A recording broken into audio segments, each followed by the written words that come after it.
राजू खिचडे कन्नड नुडी पुरस्काराने सन्मानित। कारतगा ग्रामपंचायतीचे माजी अध्यक्ष, विद्यमान ग्रामपंचायत सदस्य, तिसऱ्या आघाडीचे प्रमुख व शेतकरी संघटनेचे नेते राजूकुमार खिचडे सर यांना रामदुर्ग तालुक्यातील शिरसंगी येथे समाजसेवा ट्रस्टच्या वतीनं समाजसेवा कन्नड नुडी पुरस्काराने महामुनींच्या प्रमुख उपस्थितीत व सौ जमुना प्रदीपकुमार पट्टण दाम्पत्याच्या शुभहस्ते देऊन सन्मानित करण्यात आला।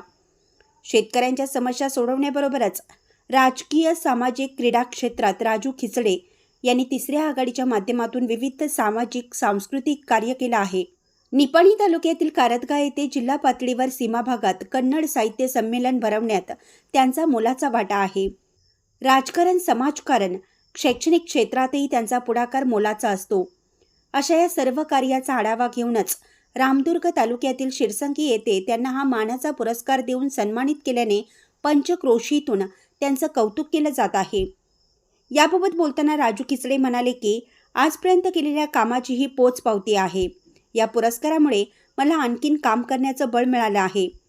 इथून पुढेही समाजकार्यासाठी झटत राहणार असल्याचं त्यांनी सांगितलं। कारतगाहून मुख्य संपादक प्रशांत कांबळे।